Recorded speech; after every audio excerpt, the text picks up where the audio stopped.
What is going on, guys? So today we're back with another Pokemon Masters video, and today we're actually going to be taking a look at another sync grid that is supposed to be coming out very well. Actually, no. By the time you guys see this, these grids will already come out, I'm pretty sure. Editor me, if that isn't true, please cut that out before I embarrass myself. Today we're actually going to be going over Karen's sync grid. Now, like I just said, as of this recording, they aren't actually out, so we are going to be utilizing that sweet tool that we've used before. So let's roll the intro and then we'll get into it.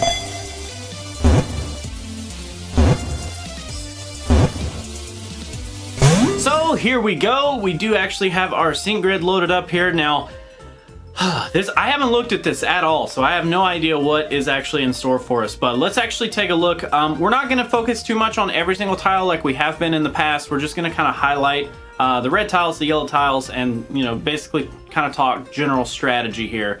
So starting in the top left-hand quadrant, though, we do have some bites up there, which is actually pretty good. Bite damage is decent, I guess. We do have Bite Aggravation 1, which is going to raise the chance of inflicting the flinching, confused, or trapped condition with the additional effects of moves. So Bite, if I'm not mistaken, has the chance to flinch, so that should be pretty good. We do have Bite Toxic Chance, which actually has a good chance of leaving the target poisoned whenever the move is successful. That's actually kind of cool.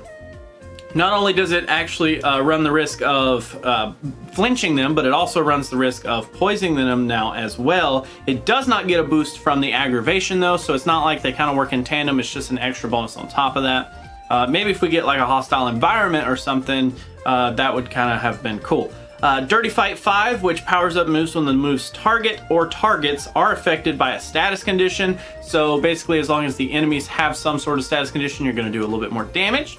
We do have Foul Fighting 5, which powers up moves when the move's target or targets are flinching, confused, or trapped. So that actually goes along really well with the aggravation, increasing the chance that we flinch the opponent and then increasing the damage that we do to the opponent there as well. Now on the top right-hand quadrant, we do have a bunch of Snarl damages there, which is actually cool. Remember, Snarl is the AoE damage move, and it's always good to pump out more damage that hits all targets. We do have the move gauge refresh for that there, which is great. That's kind of all that's there though. We do have our sync move boost, of course.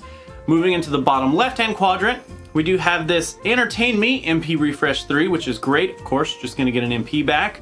We do have Dire Hit MP Refresh, which of course is gonna get a move point back as well. Then we do have Dark Pulse Overpower. So the more the opponent's special attack has been lowered, the more it powers up moves. That's interesting. So it's for Dark Pulse specifically, but it's for the more special attack that we have lowered on our Pokemon, the more it will power up that specific move. Not a huge fan of that, but that's okay. Speeding Sun 2, which quickly charges the move gauge when the weather is sunny, which is nice. It's kind of a callback to the fire typing of Houndoom. Bite Critical Countdown 2, which occasionally reduces the sync move countdown by 1 when the user lands a critical hit. So that is actually pretty freaking amazing. I love it whenever we get a chance to lower the sync move countdown. We also do have our sync move power there as well. Now in this next quadrant, we have a couple more Snarls, which is interesting that that is getting so much power increase. Then we do have our Dark Pulse powers, which of course is going to be great. We do have our Move Gauge Refresh 4, which is pretty good. And then the rest look like stat increases. So, I mean, she's a striker. So I guess I can't be too upset that we basically just have a bunch of power increases with stat increases. I guess that's fine.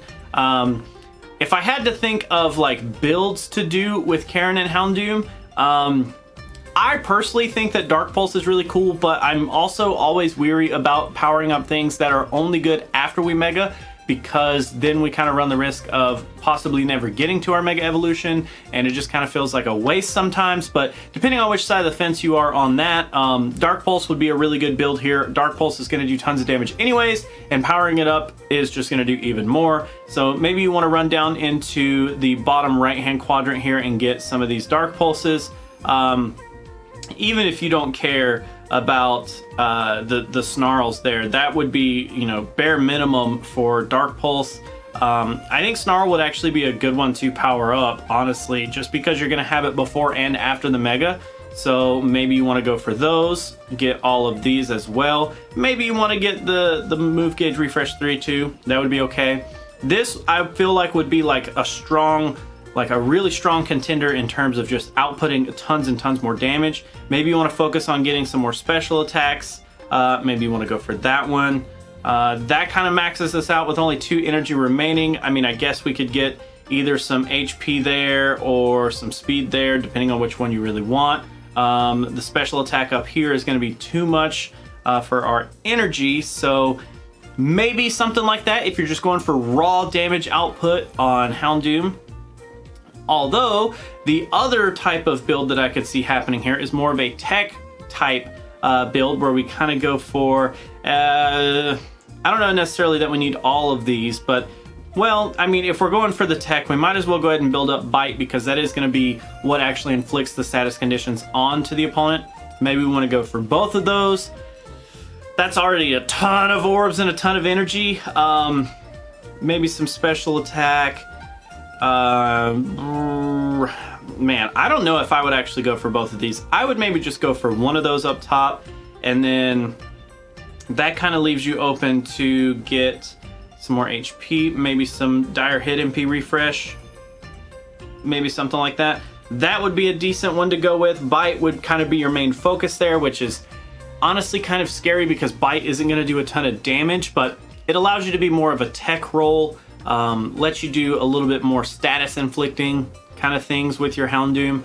Personally, I like just using Houndoom as a striker. I think the Snarl and Dark Pulse build would probably work better for my playstyle, but that is definitely up to you guys how you choose to see fit there. But I'd love to know what you guys think of the Karen Sync Grid in as a whole. I kind of feel like she got a little shafted, honestly, but you know, it's whatever. So with every single video, we are going to do a quick Sync Pair Scout here. So we are still on the hunt for dupes of red, but so that I can save some gems, I don't know necessarily that I'm going to push myself to get the sync points all the way up on this. I don't really need to choose any of the sync pairs out of this banner.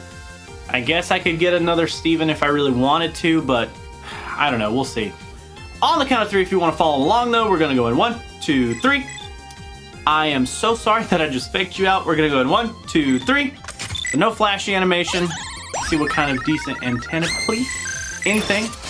Anything? Nope. We got nothing. We got a nada. We don't even get 4-star doors, and it's a Janine. Fitting how she was the first thing that we saw when we opened up the game because she was standing in the Poke Center. But that is actually going to be it for this video, guys. Thank you so much for hanging out. Thanks so much for watching. As always, remember that if you want to join the Discord, there's actually a link down in the description below. Also down there are links to YouTube memberships and Patreon if that's your thing. But otherwise, I'm going to go ahead and head out. But I will catch you guys in the next video.